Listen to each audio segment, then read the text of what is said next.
Welcome back to Walls of Horror. Today I'm going to do a review of the newest Sam Raimi movie, Send Help. If you're new to the channel, I mostly talk about horror books or novels or short stories. When I'm not talking about that, sometimes I talk about horror movies, I talk about non-horror books, or I talk about my own writing.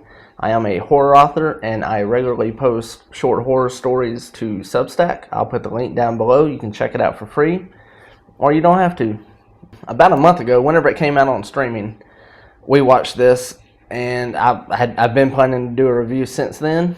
Like I said, a month later, I don't know how topical it is, so yay.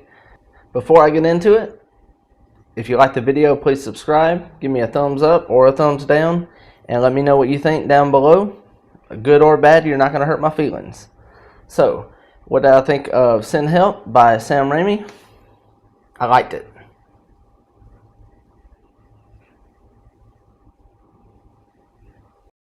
So for this next bit, there's not going to be any spoilers. I'm just going to kind of go through the setup of the movie and my initial thoughts on it.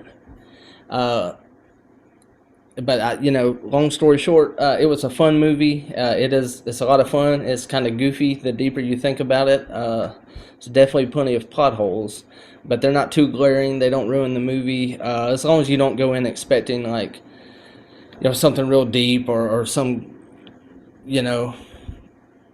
anything too deep. It is kind of a goofy, fun movie. Send Help starts out with Rachel McAdams playing a character named Linda, working at this big corporation. And so she is sort of a weird person who's very good with numbers and reports. She's known, she puts together all these great reports that help the company get all these clients and helps with business. And she was promised by the company's owner that she was up for promotion, that she would be the next vice president of the company. Now, unfortunately for her, he has died, and his son has recently taken over. His son is played by Dylan O'Brien. His character's name is Bradley. And he's an asshole. You know that right off the bat. This movie is very straightforward and seems very tropey with its characters. Rachel McAdams is sort of weird, but really smart and kind of the good guy character. So as soon as Dylan O'Brien takes over control of the company, he informs Rachel McAdams that she is not going to be the VP, that she will continue at her position as normal, and he's actually given the job to one of his fraternity, one of his frat brothers. We do next learn that Rachel McAdams is sort of a survival nut. We see her at home, and she has stacks of wilderness survival books and stuff, and she is watching the reality show Survivor on TV. If you don't know Survivor, it's like a game show, reality show where people are dropped on an island. You have to do different games and stuff, and then they vote each other off until there's one person left, and the winner wins the season and some money. Then we get back to the office, and a big trip to talk to investors or clients or something like that is coming up, and Rachel McAdams wants to go, and Dylan agrees to let her go, let her type up the report and get everything together, and they're going to let this other guy, the actual guy he hired to be the VP, do all that. So she gets agreed to go along with Dylan, and then I think two or three other guys.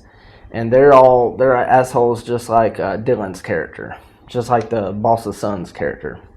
Now, real quick, before we do go, before I get on to about the trip, I do want to give a shout out to Dennis Haysbert. So most people know him as the Allstate You're in Good Hands guy. I guess this might be 15 years ago or more. Actually, it's probably over 15 years ago. He was in a show called The Unit, which was about a Delta Force unit, and he was the commander of this squad or unit. And when I was in the Army, we loved that show. Anytime we were traveling around, one of us, back then there was no streaming. In fact, at that time, Netflix just sent out like DVDs to your house in the mail.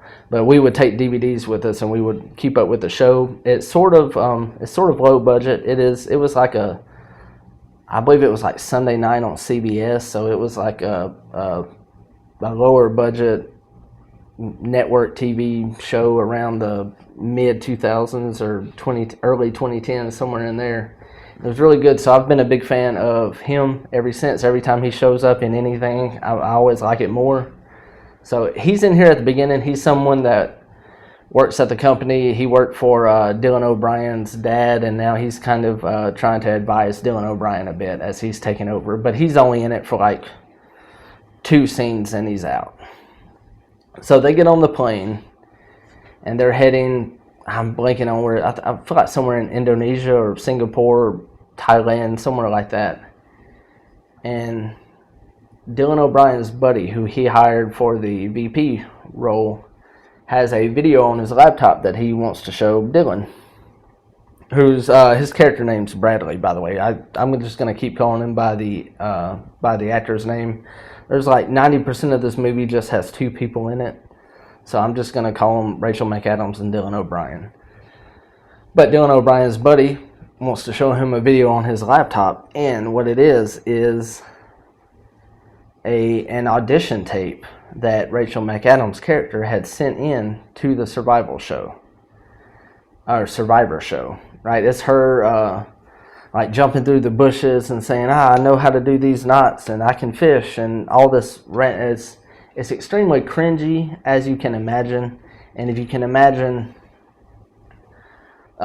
someone like you filming something like that you expect to be private and you're going to send it to a show and only the people doing the show will ever see it, you can imagine if someone that you didn't expect to see it, that everybody's now watching it. Someone you know in your real life. Like if you have an online persona that you don't tell your friends in real life, and then somebody in real life gets a hold of it, and now you're real self-conscious about it.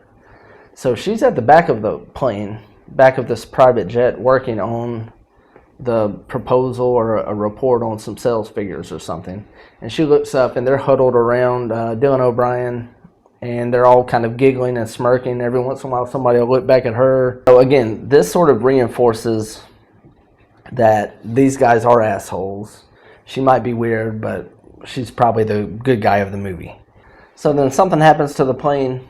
It starts to crash. Side of the plane blows out, and everybody's being sucked out. Dylan O'Brien is in his chair. I believe he might actually get slung around now that I think about it, but he does not get sucked out the window. Rachel McAdams has her seatbelt on, and in fact, the guy that was hired for VP, he's thrown to the back of the plane next to her, and she's actually trying to help him as the hole blows into the plane. And while she's helping him, she realizes that he's not actually trying to hang on. He's trying to undo her seatbelt, get her out of the seat so he can get in it, and she dies. So then she kind of has to fight him off. She knocks him off of her. He flies out the window. Plane crashes. Rachel McAdams wakes up on this tropical island. There's like chunks of boat and stuff washing up, and she does find Dylan O'Brien. His leg is all jacked up. She drags him up to the beach and doctors on him as best she could. We see her doing all this cool survival stuff, like collecting water, building shelters, stuff like that. So she's taking care of him, and there's definitely friction once he comes to, because he's mad that he's in this situation. He's mad that instead of looking for more debris, where maybe some sort of radio or a beacon or something that might have washed up from the plane, or trying to find help, seems like she's having a great time doing all this survival stuff. And so they have a little bit of conflict, but in general, Rachel McAdams is handling the situation. They might not be getting out of here as quick as Dylan O'Brien would like, but she's taking care of food, taking care of his wound, getting them shelter, getting them clean rainwater. She puts like some leaves and stuff to help collect rainwater, and so all that's pretty cool. Like I said, he still seems like the asshole that you expect. She seems like a pretty good person, but is weird, and right now is in her element. And you do pretty soon you start to get the feeling that she is in fact having a good time, and she would rather not be saved. She is enjoying the survival aspect. Alright, so I am going to get into some very light spoilers. I'm not going to give away the movie. So they're on the island. Rachel McAdams is taking charge. And I said, up until this point, she seemed like, a weird person, but generally a good person. But once she does get a little bit of power, she does kind of take advantage of it. You can tell she likes having the power. You quickly realize that she's not upset that they're stranded at all. And like I said, even the guy, there's some little bit of give and take where it's like, he's a little bit sympathetic, and then he's an asshole again, and then they kind of work together a little bit, and then maybe Rachel McAdams takes a little bit more advantage of the power she has, and then he's an asshole back, and it goes back and forth. But there is something that happens probably 3/4 of the way through that, like, without a doubt, like, Rachel McAdams' character is at least as bad a person as he is, and quite possibly way worse, like I said, and he's been an asshole all the way through. But so there is a little bit of a flip, or maybe a equilibrium, right? They kind of meet in the middle, maybe. But that's all I'm going to go into it with this. I said I don't want to give too much away. Overall, it's a lot of fun.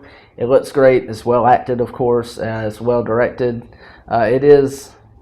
It's sort of a fun, goofy, pulpy movie. And so do I recommend it? I do. If anything I've said in this sounds like it would be a good movie to you, if you've seen the trailers, then yeah, I definitely recommend it. It was a lot of fun. I'm glad I'm finally recording the video. I meant to do it a month ago, but that will pretty much wrap up, as far as I know, everything I want to say about Send Help. I said I try not to go into too many spoilers, but here in the last few minutes has been a little bit more. So yeah, that'll wrap the review up. Thank you for watching. I'll see you in the next one. Alright, real quick before we go, it turns out this is a twofer between watching Send Help and recording this. My wife and I have just watched The Housemaid. And so just real quick on that one, it fucking sucks.